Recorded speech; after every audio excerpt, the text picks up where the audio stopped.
చంద్రబాబు గారు ఎన్నికలకు 6 నెలలు ఉంది అనంగా కడప స్టీల్ ఫ్యాక్టరీకి మళ్లీ రాజశేఖర రెడ్డి గారు చేసిన శంకుస్థాపనను కాదని మళ్లీ ఆయన శంకుస్థాపన చేయడం జరిగింది.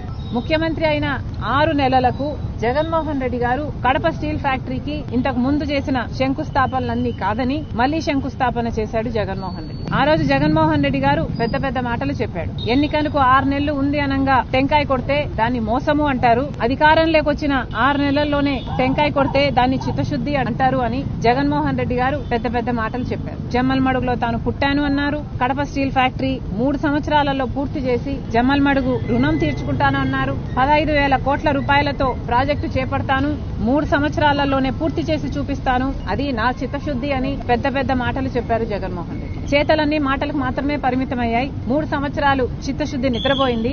జగన్మోహన్ రెడ్డి గారు ప్లాంట్ గురించి పూర్తిగా నిర్లక్ష్యం చేశారు. ఆ ప్లాంట్ ఏమాత్రం ముందుకు కదలలేదు.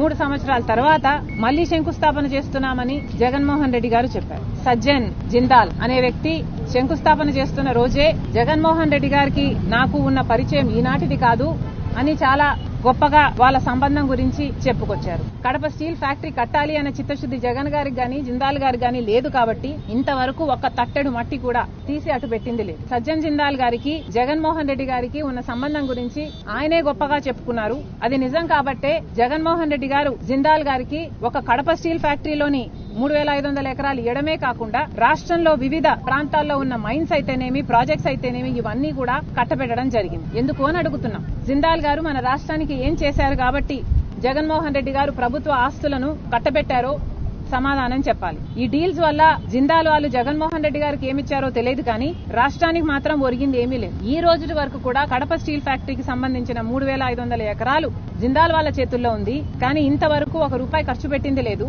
ఆ ప్రాజెక్టు ప్రారంభించింది లేదు. ఈ రోజు వరకు కూడా రాళ్లు రప్పలే కనిపిస్తాయి. ఒక ఎడారి లాగా ఉంది ఆ ప్రాంతం. మరి వీళ్ళకి చిత్తశుద్ధి ఉంది అని ఎలా చెప్పుకోగలుగుతున్నారు?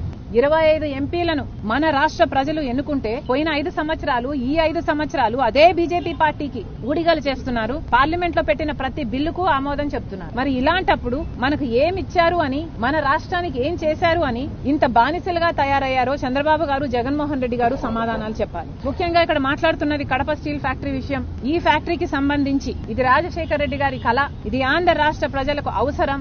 కడప జిల్లా ఎడారి ప్రాంతానికి చాలా అవసరమైన ప్రాజెక్టు. ఇంతవరకు ఒక్క అడుగు కూడా ముందుకు వేయకపోగా అధికారంలోకి వచ్చిన పాలకులు అందరూ కలిపి మొక్కలోనే దీన్ని తుంచేశారు. అసలు ఇది జరుగుతుందా లేదా అన్న ప్రశ్న ఈ రోజు అందరి మనసులో మెదులుతుంది. Congress party Kadapa steel factory Rajasekhara Reddy గారి కల కాబట్టి కడప స్టీల్ ఫ్యాక్టరీ విభజన హక్కుల్లో యూపీఏ ప్రభుత్వం కాంగ్రెస్ పార్టీ ఆంధ్ర రాష్ట్ర ప్రజలకు ఇచ్చిన హక్కు కాబట్టి Congress party Kadapa steel factory కోసం కొట్లాడతాము అని ఈ రోజు మరొకసారి ప్రజలకు చెప్తున్నాం. కలెక్టర్ గారికి మెమరాండం ఇవ్వడం జరిగింది. ఆయనను కూడా యూనియన్ గవర్నమెంట్ కి, చంద్రబాబు గారికి, ముఖ్యమంత్రికి మీద ప్రెషర్ పెట్టి ఎలాగైనా దీన్ని సాధ్యం చేసుకురావాలి అని ఆయనను కోరడం జరిగింది. ఆయన కూడా ఆయనకు చేతనైనంత చేస్తాను అని మాటిచ్చారు. కాంగ్రెస్ పార్టీ తరఫున మేము ఈ ప్రాజెక్టును వదిలిపెట్టేది లేదు. ఈ ప్రాజెక్టు కోసం ఉద్యమించాల్సి వస్తే మేము ఉద్యమించడానికి కూడా సిద్ధం. ధర్నాలు చేసైనా సరే, దీక్షలు చేసైనా సరే, ప్రాణాలకు తెగించైనా సరే కడప స్టీల్ ఫ్యాక్టరీ సాధించుకుంటాం.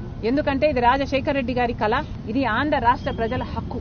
మరొకసారి కేంద్ర ప్రభుత్వానికి, రాష్ట్ర ప్రభుత్వానికి అల్టిమేటం ఇస్తున్నాం. కడప స్టీల్ ఫ్యాక్టరీ పట్ల చేసిన నిర్లక్ష్యం చాలు. ఇప్పుడైనా స్పందించాలి, కార్యాచరణ ప్రకటించాలి. ఈ ప్రాజెక్టు టేక్ ఆఫ్ కావాలి. అవ్వకపోతే కాంగ్రెస్ పార్టీ దీన్ని ఒక ఉద్యమంగా చేపడుతుంది. ఎందాకైనా పోరాడతామని కడప ప్రజలకు, ఆంధ్ర రాష్ట్ర ప్రజలకు కాంగ్రెస్ పార్టీ మాటిస్తుంది.